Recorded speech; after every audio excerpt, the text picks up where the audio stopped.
Esta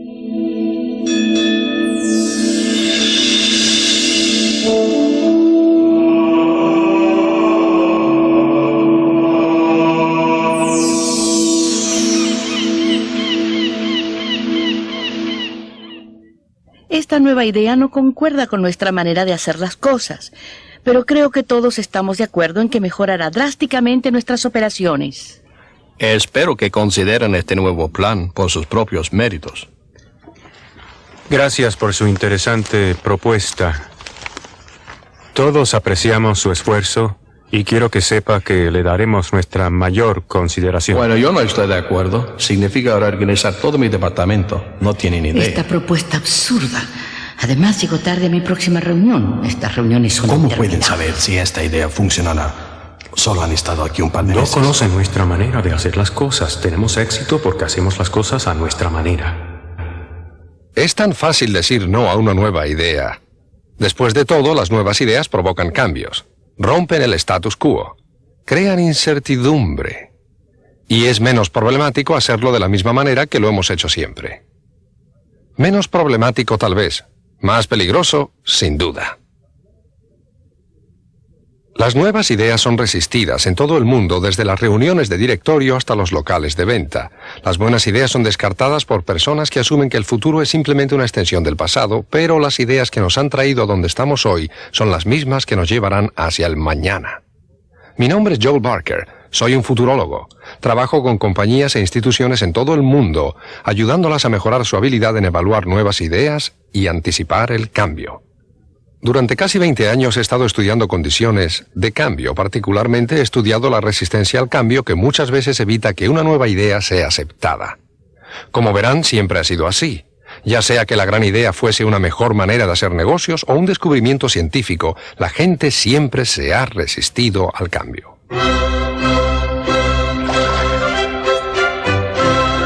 En Venecia, en el siglo XVI, ese fue el problema de Galileo. Él defendía la teoría de Copérnico, que sostenía que el Sol, no la Tierra, era el centro del sistema solar. Para probar esta teoría, Galileo llevó a las autoridades de entonces a la cima de esa torre, la Torre de San Marco. Y ahí, usando un telescopio más perfeccionado, les mostró los descubrimientos que había realizado observando el firmamento, verificando que la Tierra giraba alrededor del Sol y no el Sol alrededor de la Tierra. Esta sin duda fue una idea revolucionaria. Contradecía la observación obvia. Y de hecho se contradecía tanto con la opinión de las autoridades que Galileo fue amenazado con torturas para que se retractara de su posición. Y ustedes pensaban que tenían problemas tratando de vender sus ideas. Finalmente las ideas de Galileo triunfaron, pero la pregunta real es ¿por qué esa resistencia? Ya sea en el siglo XVI o en el siglo XX, ¿qué es lo que nos impide ver, aceptar y entender nuevas ideas? Piensen en algunas de las nuevas ideas que hemos observado en las 2 últimas décadas, desde la lucha de las minorías por sus derechos básicos hasta la obtención de estos derechos por ley. Desde computadoras inmensas que costaban millones de dólares hasta computadoras personales con la misma potencia a las cuales cualquiera puede acceder. Desde la actitud de que la calidad era un lujo para pocos hasta el hecho de que todos pueden obtener esa calidad. Estos y otra centena de cambios son más que simples mejoras. Son revoluciones. Cambian el mundo para siempre. Nos hacen reevaluar nuestros antiguos métodos de hacer las cosas. Nos abren la puerta a posibilidades nunca antes previstas. Nos liberan de las limitaciones. Sin embargo, cada una de estas ideas fue resistida en un principio por gente inteligente. Quiero preguntarles nuevamente, ¿qué es lo que nos impide aceptar ideas nuevas? Yo sé la respuesta a esa pregunta. Y una vez que ustedes sepan la respuesta, estarán más abiertos a las innovaciones, más capaces de encabezar cambios. Estarán listos para descubrir el futuro. Como ven, todo tiene que ver con paradigmas.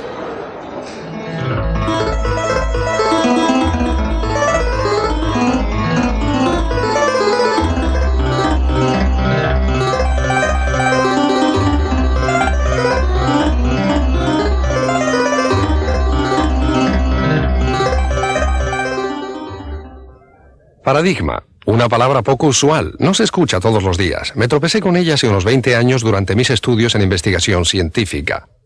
Era una palabra que Thomas Kuhn utilizaba para describir un concepto clave en su libro, La estructura de las revoluciones científicas. Si buscan la palabra paradigma en el diccionario Webster, encontrarán que su significado es patrón o modelo. Yo quiero darles otra definición. Los paradigmas son una serie de reglas y reglamentos que hacen dos cosas. Primero, establecen límites. En cierto sentido, eso es lo que hace un patrón, nos marca ciertos límites. Segundo, estas reglas y reglamentos nos explican cómo resolver exitosamente problemas dentro de esos mismos límites. En su libro, Thomas Kuhn investiga cómo los científicos cambian sus paradigmas en física, química o biología, y qué pasa cuando esto ocurre.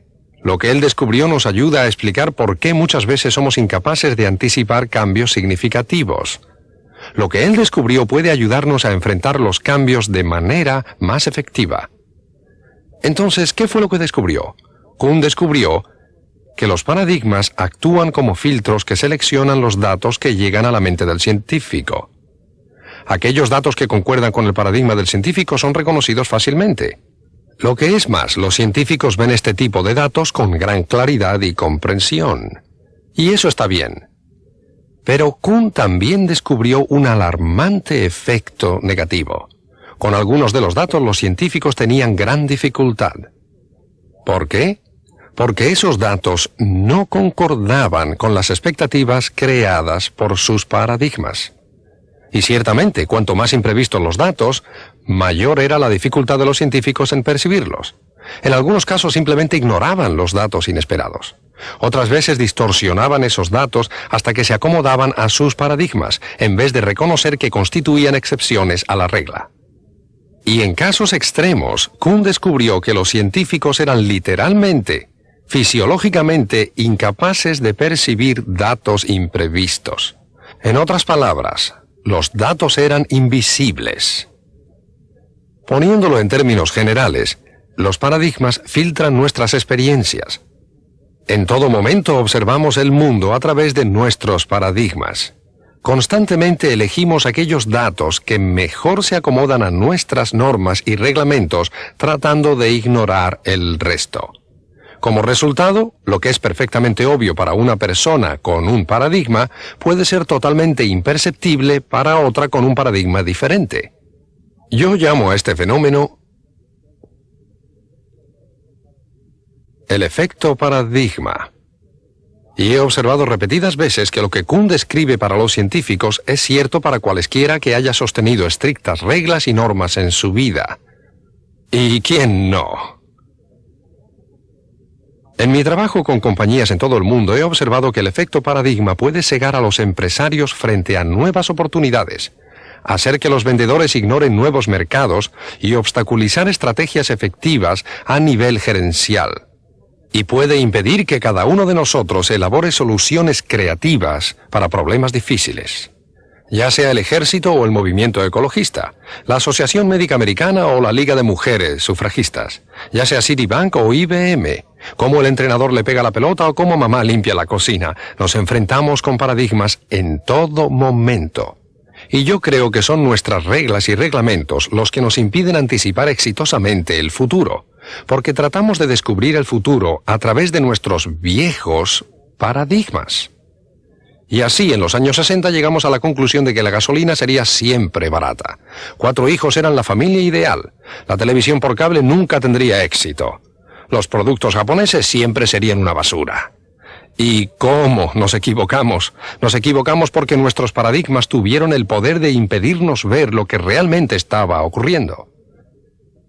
Ustedes pueden pensar que esto es una interesante abstracción, así que me gustaría darles ejemplos concretos de cómo los paradigmas influyen en la manera que tenemos de ver y entender el mundo.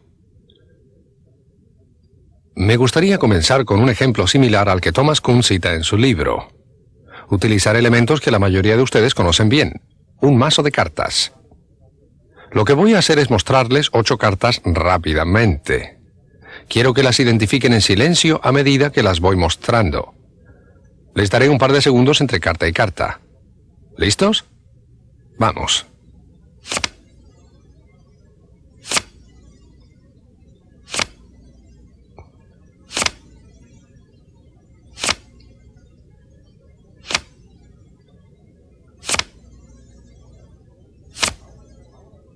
Bien, ahora hagámoslo una vez más para aquellos de ustedes que pudieron haber omitido alguna. Esta vez les daré el doble de tiempo que la vez anterior. ¿Listos? Vamos.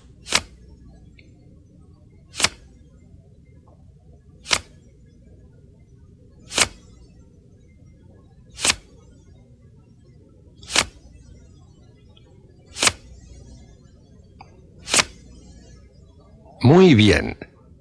Vamos a hacerlo una vez más solo para confirmar. Esta vez les daré 4 veces más tiempo que la vez anterior. ¿Listos?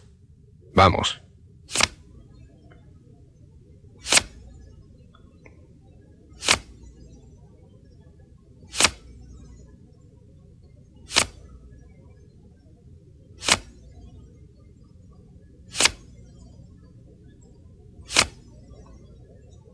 Bien, ya está. ¿Cuántos de ustedes observaron algo extraño en estas cartas? Por ejemplo, que la segunda carta era un pique rojo. O que la quinta carta era un corazón negro. O que la última carta era otro pique rojo. Sé que la mayoría de ustedes no lograron ver estas excepciones en la primera pasada, y que la mayoría de ustedes también fallaron la segunda vez. Pero también apostaría que la mayoría de ustedes identificaron las cartas legítimas cuando aparecieron. ¿Ven? Fueron despistados por sus reglas y reglamentos respecto a cómo tiene que ser un mazo de cartas. Vuestro paradigma del mazo de cartas. Y eso es lo que obstruyó su visión de las cartas excepcionales. ¿Recuerdan lo que dije respecto a los paradigmas? ¿Cómo filtran datos? Pues bien, ustedes trataban de ver estas cartas de la manera correcta. La manera correcta de acuerdo a su paradigma. Piques negros, tréboles negros, corazones rojos, diamantes rojos. Y así ustedes vieron las cartas legítimas muy fácilmente, rápidamente. Seguramente la mayoría de ustedes vieron estas cartas en la primera pasada, y eso fue más rápido que un 1/13 de segundo. Pero vuestro paradigma del mazo de cartas hizo que fuera muy difícil ver aquellas cartas que no concordaban con las reglas. Entonces, en lugar de verlas como eran, ustedes distorsionaron los datos para que se acomodaran a su paradigma. Ese es el efecto paradigma en acción. Y cada vez que se enfrenten a algo que vaya más allá de los límites de su paradigma, tendrán dificultad en percibirlo. Simplemente no lo verán. Pues bien, este es un mazo de cartas fuera de lo común. Quizás consideren que esta experiencia es interesante, pero no pertinente a la vida real. Entonces hablemos sobre paradigmas y la vida real. Por ejemplo, millones de americanos han adoptado ahora el paradigma de la salud. Tienen nuevas reglas y reglamentos respecto al ejercicio. Pero ¿cuántos de ellos, cuántos de ustedes estarían dispuestos a correr 70 millas? Sí. Dije correr. Ahora bien, en la cultura occidental las palabras 70 millas y correr simplemente no van juntas. 70 millas y conducir sí, correr no. Pero en el norte de México, correr 70 millas es común entre los indios tarahumara. Lo hacen como parte de una celebración religiosa. Bien, ¿por qué es tan fácil para ellos e imposible para nosotros? Porque es uno de los paradigmas de los tarahumara. Ellos corren a todos lados, por diversión. ¿Pueden creer que nuestra maratón de 26 millas es solo un juego de niños para los tarahumara? Ahora bien, ustedes querrán argumentar que es algún tipo de diferencia genética, pero estoy dispuesto a apostar que si cualquiera de ustedes hubiera crecido en uno de esos pueblos, correría tal como lo hacen ellos, porque hubiese aprendido su paradigma de correr.